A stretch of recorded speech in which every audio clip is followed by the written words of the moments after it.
I need to speak to Cynthia Winslow. I need help. I see things. What kind of things?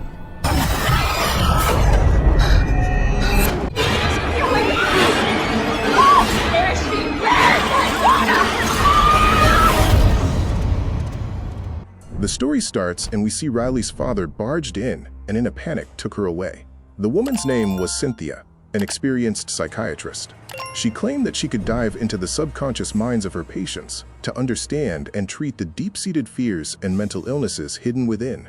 Riley had just been taken away. She had come to Cynthia seeking help, but Cynthia believed that a very dangerous force resided within that girl, something no ordinary person could handle. Cynthia's husband had lost his life while fighting a similar force. Because of that fear, Cynthia refused to get involved in the matter. However, Cynthia's daughter, Jordan, thought very differently from her mother. She didn't feel it was right to ignore the situation. When her mother flatly refused to help, Jordan stormed out of the house in anger. The next day, Jordan quietly arrived at Riley's house. She knocked on the door, but there was no response. It felt like Riley had been locked in a basement. Suspicious, Jordan managed to sneak inside the house and started searching for Riley. She opened a door only to find a closet, but then she noticed another door that was locked. Jordan found a screwdriver and broke the lock. As soon as she opened the door, a dark and terrifying basement appeared before her. Despite her fear, she went down. The darkness frightened her a bit. She was about to call her mother when Riley suddenly emerged from behind a door. When Jordan regained consciousness, she found herself locked in with a strange, scary, and distorted-faced woman. Meanwhile, Riley's father, who was dangerous and cunning, was there, and his next target was Jordan. At his command, Riley stood holding Jordan captive. The father snatched Jordan's phone, sent a message to Cynthia saying Jordan was at her friend's house, and then broke the phone. After that, he began preparing to flee with Riley, but before leaving, Riley quietly whispered that she was only doing it to protect Jordan, that she didn't want an innocent life to be sacrificed. Jordan then freed herself, and the other woman as well. But as soon as they tried to escape, they came face to face with the man holding a gun. Riley immediately stood in front of Jordan and pleaded with her father not to take any wrong step.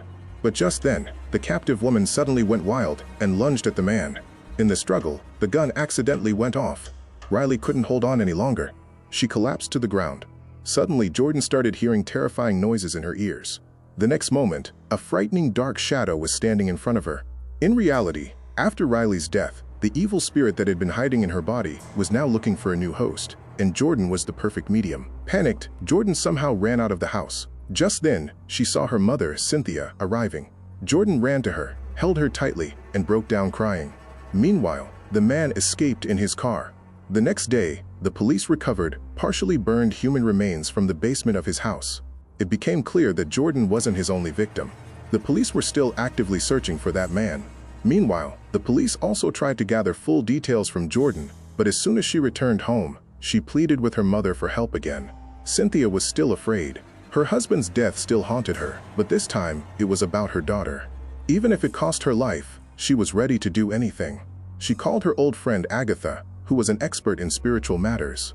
Cynthia instructed her that if anything went wrong, she must immediately bring Jordan back to this world. As night fell, Cynthia placed 2 fingers between Jordan's eyes and began chanting a mantra. Soon she entered Jordan's inner world. She found herself in front of an old house. A small girl was sitting by the door, an image of Jordan's childhood. Cynthia stepped inside the house. Advertisements gripped the walls on all sides. It felt as if an evil spirit was hiding in that very house. The next moment, that spirit appeared. A powerful slap landed on Cynthia's face, causing her to lose consciousness. It was now clear that the spirit was far more powerful than Cynthia. But science does not belong to those who give up easily. Investigations began, and soon it was discovered that the man's wife had also once been afflicted by the same spirit, but she had died just a month ago. The scientist met the doctor who had treated that woman. The doctor revealed that this was the first such case in his 40-year career. The woman had lost all her teeth, and her body had started decaying gradually. Before dying, she had been uttering strange and bizarre things. The doctor admitted that the condition had defied all the boundaries of science. Meanwhile, Jordan was sleeping. She had a terrifying dream in which she was in an old house. Creepers had spread all around, and there was a staircase leading to the attic. Strange and scary noises were coming from above. Suddenly, someone slapped her, and Jordan woke up from her sleep, utterly terrified.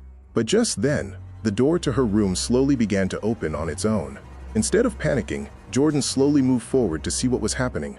But she didn't realize that a dreadful shadow was following her. As soon as she reached the kitchen, a hand suddenly appeared in front of her. Meanwhile, when Cynthia returned home, she found her friend Agatha unconscious on the floor, and Jordan was nowhere to be seen. Cynthia immediately informed the police. The police assured her that they would find Jordan soon, but at that moment, Jordan was with that man in a desolate forest where he had locked her inside a large coffin-like box. When Jordan regained consciousness, she started screaming and trying to get out. After a great struggle, she managed to open the lid, but standing in front of her was the same man with the shovel in his hand. He closed the box again and buried it in the ground. Meanwhile, Cynthia was sitting at the police station, constantly wondering when some news would come. Just then, news arrived that the man had turned himself in at the police station. Cynthia pleaded with him to reveal Jordan's location, but he remained silent. Left with no other option, Cynthia asked the police for permission to speak with him alone. Actually, along with being an experienced psychiatrist, Cynthia was also a telepathic medium. She wanted to enter his mind and find out where Jordan was. After some hesitation, the police granted her permission. Cynthia meditated and entered his consciousness. His mind was full of fear, pain, and darkness. But after going deeper, Cynthia finally saw a vision of a forest. That was where Jordan had been buried alive. But the forest was so vast that finding Jordan felt like looking for a needle in a haystack. On the other side, Jordan was trapped in that coffin, with the same demonic shadow sitting on top of her, trying to completely consume her. Her condition had deteriorated so badly that she started gasping for breath out of fear. Just then, Cynthia arrived at that part of the forest. She remembered a mark she had seen in the man's mind. She turned the vehicle in that direction. The police jeep followed closely behind, but the emotional bond between mother and daughter was so strong that Cynthia soon reached the exact spot where Jordan had been buried alive. Both of them were extremely weak. Just then, the sound of police sirens could be heard. Cynthia knew that the most important thing now was to drive out the demon hiding inside Jordan's body. She once again placed her fingers between Jordan's brows and entered her soul. She found herself once again in front of the old house where Jordan's childhood was waiting. This time, Cynthia held a lantern in her hand, and Jordan was sitting in front of the house's door. Gathering courage for her daughter, Cynthia stepped inside and climbed to the second floor using a wooden staircase. As soon as she reached the top, tears began to flow from her eyes. Once again, she saw the scene of her husband's suicide, her deepest vulnerability. Suddenly, she sensed someone hiding in the dark corner. The demon appeared and started strangling Cynthia. She immediately placed her finger on its forehead and chanted a mantra. Instantly, she entered the demon's past life memories. There, she found herself in a cave. She held a sword and moved forward toward a space filled with red light, where a terrifying demon was sitting on a throne. As the demon moved towards Cynthia, she heard someone calling her. It was the police calling her in the real world. In a flash, the demon disappeared and vines entangled Cynthia. At that moment, Jordan gathered her courage and arrived. She saw her mother trapped badly. It was as if fear had taken control of her. In the demon's inner world, Cynthia had fallen to the ground, and the demon was overpowering her. Just then, Jordan acted. She freed Cynthia from the vines, and together, they fought the demon. In the end, they destroyed it. After the fight was over, mother and daughter hugged each other and cried. And with that, the story comes to an end. What did you think of this movie? Let me know in the comments below. If you enjoyed this intense breakdown, leave a like and subscribe to RecapEye for more fast, thrilling movie recaps. See you in the next one.